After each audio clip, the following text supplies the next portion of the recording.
Welcome to a Leader's Journey podcast. I'm your host, Joel Gunn, and I have with me today my co-host, Brent Fessler. Been a while since you've been on the show, so welcome back. Yeah, thank you. You've been kind of busy. Been kind of busy. Yeah. It's good to be back. Always enjoy getting to hang out with my friend Joel. Yeah. So just before the show, we were talking about it's that time of year where people are doing strategy and planning and thinking about the future. You had an interesting perspective I wanted you to share with the audience as it relates to managers. Yeah. Well, it came from, I was doing a session, one of our culture sessions with a client on one of their core values called accountability. And so, as we were diving into accountability, what it is and what all the different dimensions of accountability, who are we accountable to, an interesting thing came up that I hadn't thought a lot about in that. And that is the idea that as leaders, senior leaders, if we don't hold our managers or supervisors accountable, we've handicapped them to hold their team accountable. And it's almost like if we're underneath the team, and this is just bottom line up front, if we're underneath the team serving them, and part of that support that we serve them with from underneath is accountability. If we're not offering that, then it's like they have nothing. They don't have anything to stand on as they're trying to serve and support their team in that area of accountability. And that kind of wraps everything up in a nutshell. But I'd love to unpack a lot more of that. Just that idea of that we think we're going easy on a leader when we cut them slack or grace or just expect them to be as accountable as they need to, and kind of giving them that space as a leader.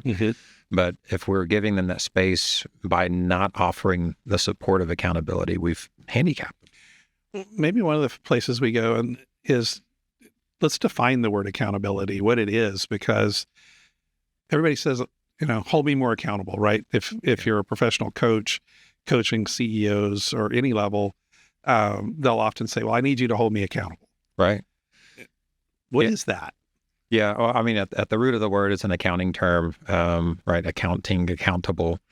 And it's a way of reconciling, I guess, what's supposed to be there from a transactional standpoint. So from leadership, it kind of covers the transactional side of leadership.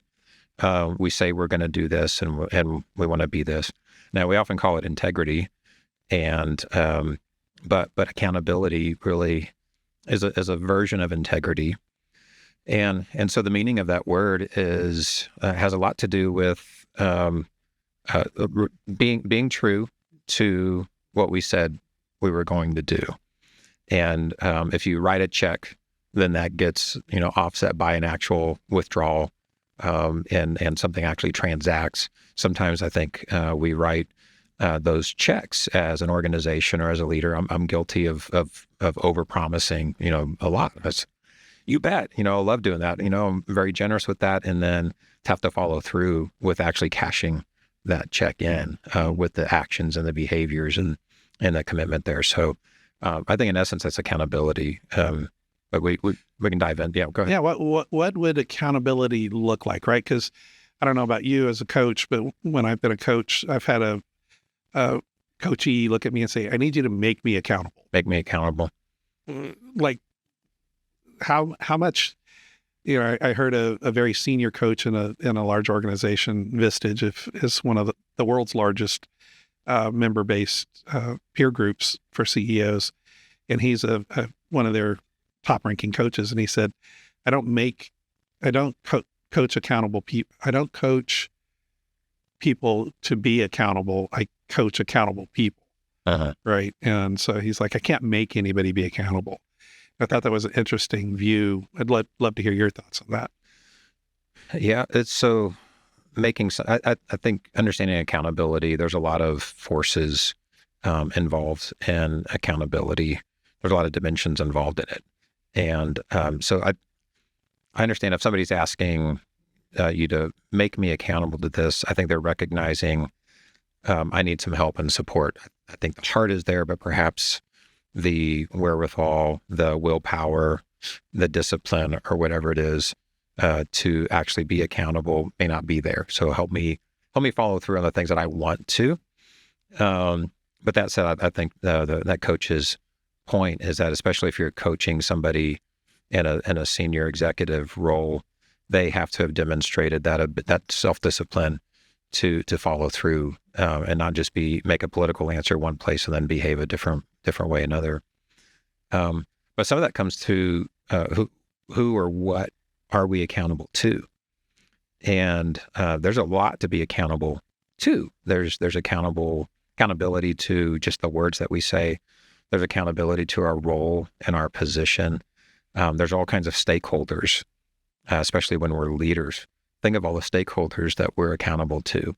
There may be shareholders of that organization, accountable to myself, accountable to my employees and my team, accountable to our clients, accountable to regulatory agencies. I'm at a half a dozen and I'm not done. Accountable to your wife. Accountable to my family, to my wife. If I'm a person of faith, this is one of the big ones. My accountable to my God. Right. And that's a big one. So man, some of those things can be in tension because some of those stakeholders don't have the same expectations. And so on. Same level of presence, same level of awareness. It's all different, right? Right. And some are after you to hold you accountable, to your friend's statement before. Some of those are more actively, like a regulatory agency. They've got some levers to pull when you don't comply with things that are accountable. You're accountable to them. You're a pilot, and so you've got to be accountable to the FAA. If you don't get so many hours every so often, they pull your license, or Correct. Whatever that process is. Yep. Yeah. And some industries are very regulatory heavy. Doctors, lawyers, education, real estate. Yeah. And anything that requires a license. And so I think all of those different stakeholders, if we're a leader and we haven't properly accounted for, there's that word, accounted for who am I accountable to? What are their expectations? And then how do I now navigate with all those different tensions of all those different stakeholders that I need to be accountable to? And to how we started off, if we don't hold the people that we're leading accountable, not just that we're accountable to them, but part of our accountability to them is holding them accountable. That's what a leader's supposed to be doing, giving direction, setting expectations, performance management, all of those types of things. Then we've really let that stakeholder down by not holding them accountable to their role. How would you say the interaction between accountability and goals? What's those two different words, two different concepts, but interplay there? What's that look like? Yeah. So I think if we set a good goal, that is something that we can all become accountable together to. And I think it's a great leader tool is setting a goal. Biggest picture, much bigger picture. One of those goals really has to do with our ideal identity as an organization as well. Here's our mission statement. We're accountable to that. Do we really believe that as a leader? First of all, or did it sound nice? Some consultant came in, we put a bunch of Post-its up on the wall, and we came up with a mission statement like we're supposed to, and came up with a set of core values like we're supposed to. But then we don't really, keep that out front and center. Because really, if we've done a good job with that thing, being accountable to that identity satisfies the bulk of our accountability as leaders and as an institution, as an organization. But if we have put in the work to make sure we have a great set of values, now we can take those values and actually say, these are our boss. These values are the boss that we all are accountable to. That means, if you think about it from a regulatory side, if I'm expecting my team to be accountable and compliant with some regulatory things, well, you got to go know those regulations. You need to be an expert in that because we're accountable to those things. And so our identity, our values, our mission, our vision, that needs to be front and center, very clear, robust, applicable, across the board, and be memorizable. But it's a thing that a leader is one of a leader's primary jobs is saying, here's our identity, here's our values, here's our mission. We're all accountable to this, myself included. And they lead the way of modeling our we submit, or we're accountable to these values. And I'm going to show you, because when this value says we're supposed to do this, we're going to do it. All right. And we're going to live by that. So those are, I think, things that leaders can do to start talking about the goals. So that's a big picture goal. And then we set these great objectives, strategic objectives that are meaningful, not just because somebody else has these objectives. Mm-hmm. They're clear, they're specific, they're measurable. Those are advantages and tools that we can really equip our team with, to say these are meaningful things for us to be accountable to. And you can kind of reduce the complexity of, oh yeah, you've got to be accountable to all these other things and follow these rules. And you can really liberate them when we communicate clearly and model clearly as leaders. Here's our identity. Here's our goals. This is our rally cry. This isn't just a motivator from behind. This is a really almost becomes personified version of our organization that we're accountable to live up to this thing. I think you've read 40X, 4 Disciplines of Execution. Mm-hmm.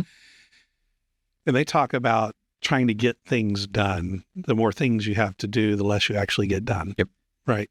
Would that ring true in this accountability world? Like, if I'm trying to hold you accountable to 10 things, you're less likely to be accountable than if I hold you accountable to 3. Right. I mean, I think that's one of the things when we give our team too much space, expecting them to figure out what to be accountable to, it kind of complicates their situation. They're feeling like, I'm accountable to too many things, and as one of the ways that we can simplify their goals or the things that they're pursuing, their WIGs and 40X, wildly important goals. Mm-hmm.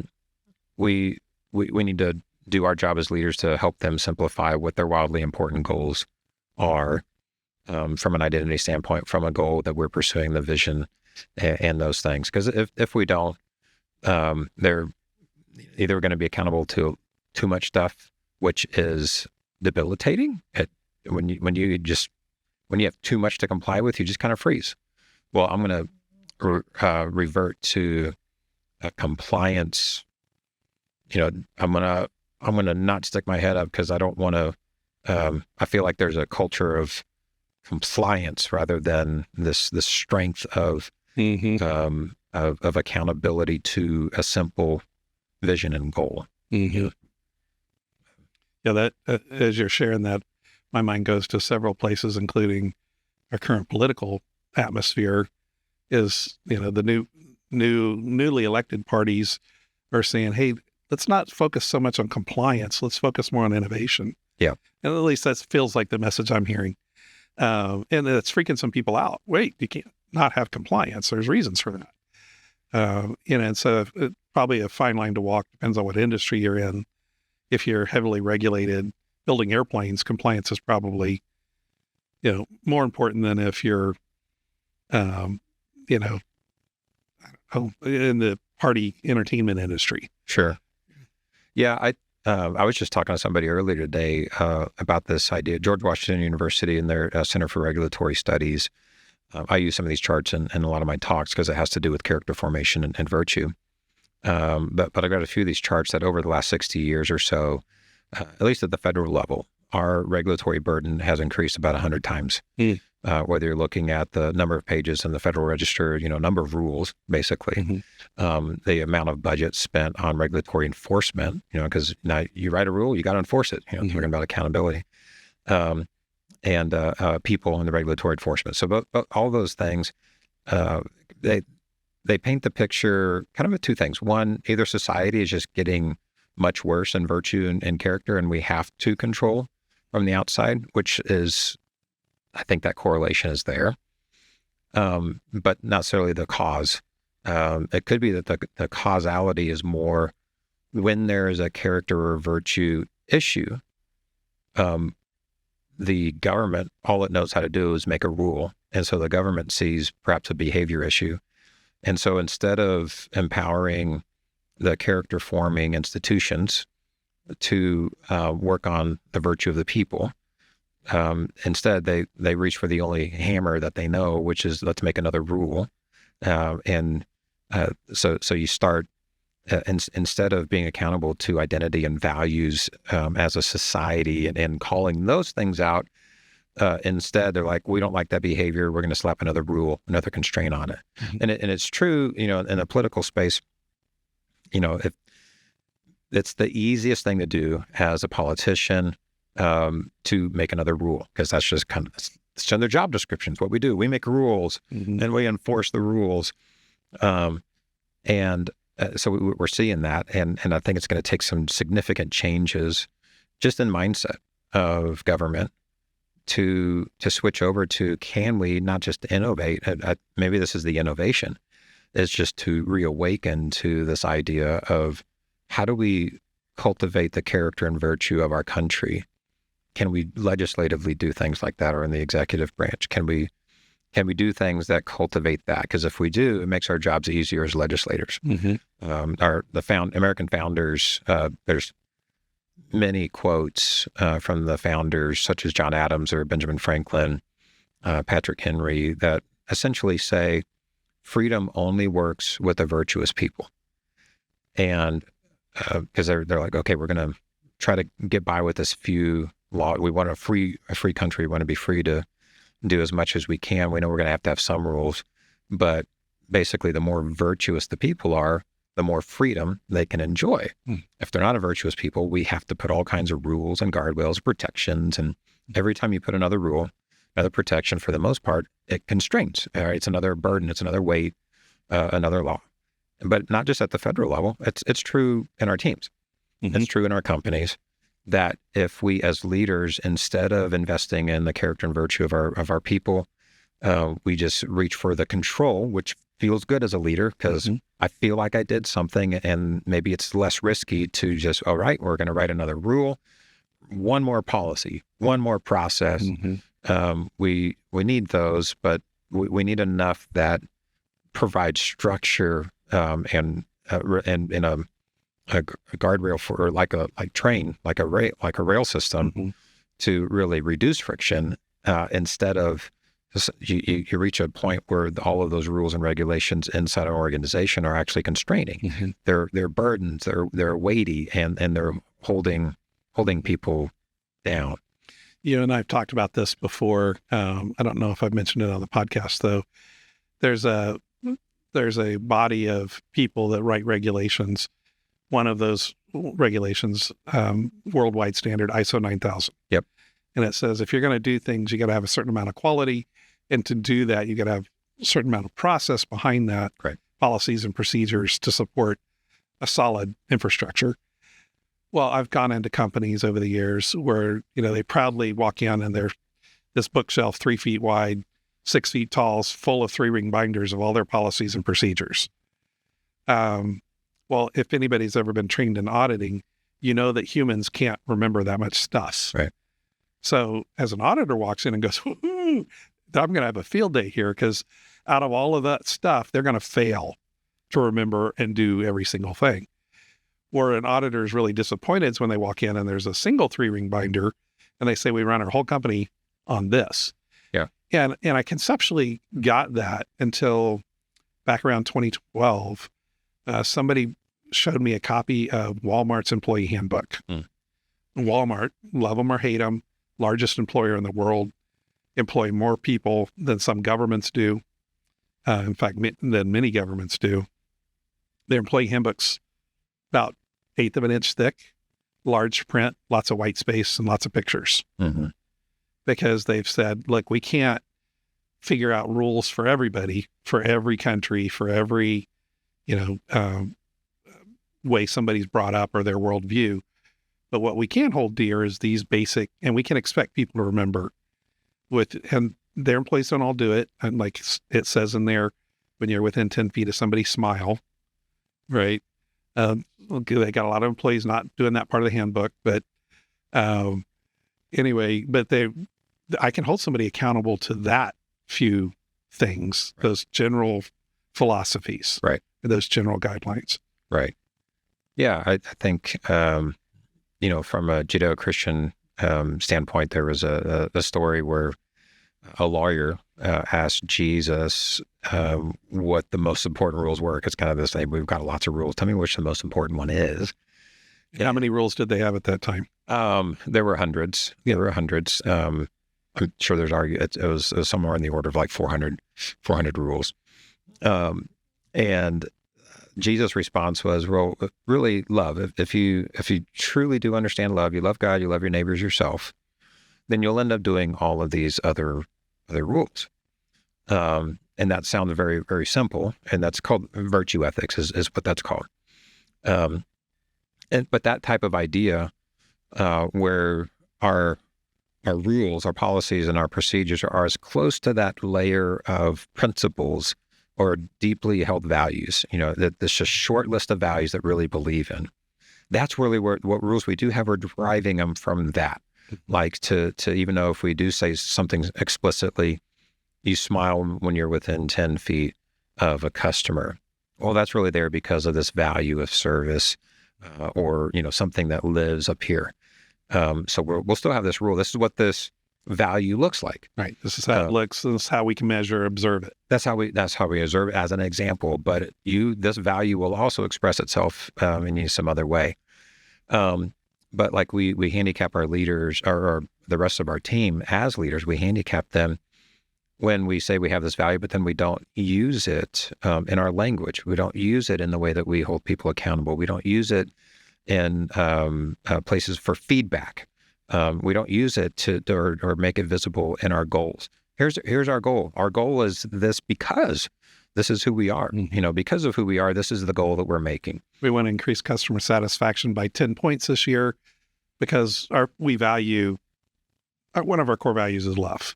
Yeah. Well, if we're loving people well, they're going to feel well served and they're going to give us a higher score. That's right. But it takes work on the leader to do things like that. But like where we started with, it's like it's a gift to our next line of managers. We make their jobs so much easier when we do the work of developing, cultivating them and to hold them accountable, starting with our corporate identity, into our corporate identity expressed in their, team's objectives or team's goals. And, it's maybe an important way to look at your team goals are really an expression of our corporate identity and our mission, our values. And so when you achieve this goal, you're actually demonstrating your accountability to this identity element, which in turn is demonstrating accountability to all of our stakeholders in there. So, yeah. With the few minutes we have left in this episode, let's try to map out something. Let's say you got somebody's attention. There's a leader on the viewing or listening to the podcast, and they're going, Brent's got a good point. I got to figure that out. What would be some of that initial guidance? Like, do they need to figure out a goal for them as like their character? Do they need to figure out a goal for dollars, a goal for time? Like how many goals or what domains would be applicable? Yeah. So I think, like when you're out in the game, when you're out on the court, as a team member, but using a sports analogy, you're not pulling out the playbook. You're not pulling out the team handbook. You're looking at a scorecard. You're looking at the scoreboard up there, and you're getting some verbals, perhaps from the coach yelling and things. So you're really trying to reduce so that you can stay focused on playing the game. You're looking at kind of a reduced set of information, but it needs to be relevant right in front of your face. So I think some of the things that we can do as leaders is, in our regular meetings, is to be able to sit down and say, okay, here's what we need to work on. I want to simplify it for right now. For you, let's make a scorecard that is going to be relevant. It's going to be timely in front of you. I want you to understand why the scorecard is there so that we can work on this particular thing. It may not be the scorecard that's the ultimate score for the whole company or even for the whole team. But in the same way that you're like, hey, I want you to focus on rebounds right now. Game doesn't get won. There's not a scoreboard that says, oh, that team had 20 rebounds, they win. There's a different score that actually wins the game. But a coach is going to say, all right, here's your goal for rebounds. Don't focus on this big scoreboard here. I want you in your role to focus on this. So you kind of adapt a relevant scorecard or scoreboard data that helps them. I want you to focus on rebounds because this is the other team's doing a great job of it, and we're not getting enough second looks. To systems thinking of like, okay, here is sitting in the whole system where you fit in this, where your team fits in this. This is what I need you to focus on as a team. And when you do that, it's going to affect the rest of the system. Helping them understand why, because adults need to know that. I think we want team members who just blindly follow, but in reality, adults don't do that. They want to see the connection. They want to see the connection. They need to know it's meaningful. They need to know where they fit in. They need to know that it's meaningful for them and their role. And so I think as leaders, we can't just give a directive and expect for, the full motivation, full commitment from that team member to come. Yeah. And you and I've talked about this before. I think it's more incumbent on the leader to describe the outcome. Yeah. I want to see customer satisfaction go up, that number. How could you and your team contribute to that? And sure, you've got your own ideas, right? You're the boss. You still get the final decision.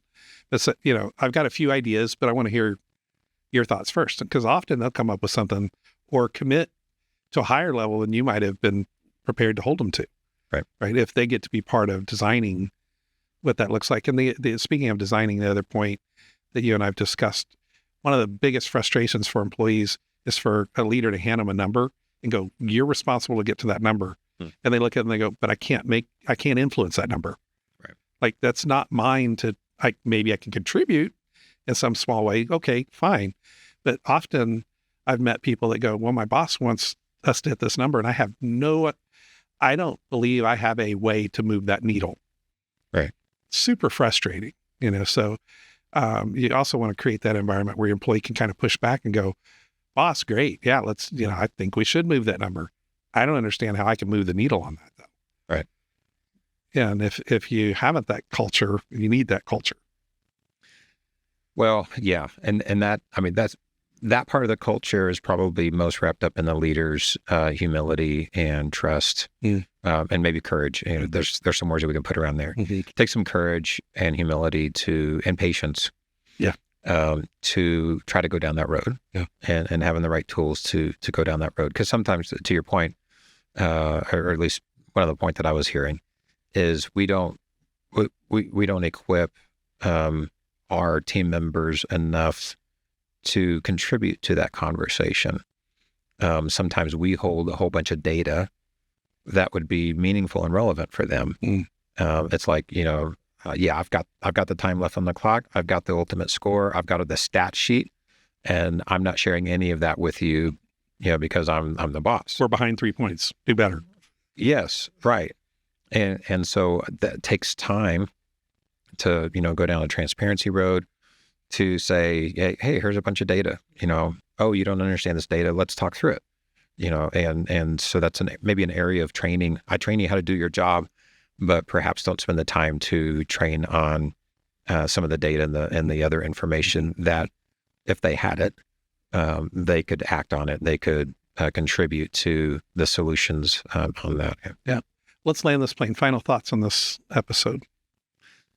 Well, there's a lot more to dive into with the general idea of accountability, but I think us doing the work and just doing a little inventory of who am I accountable to, what am I accountable to, how can I roll that up into the most simplified thing that we are accountable to, and to help our teams communicate that to our teams that they understand.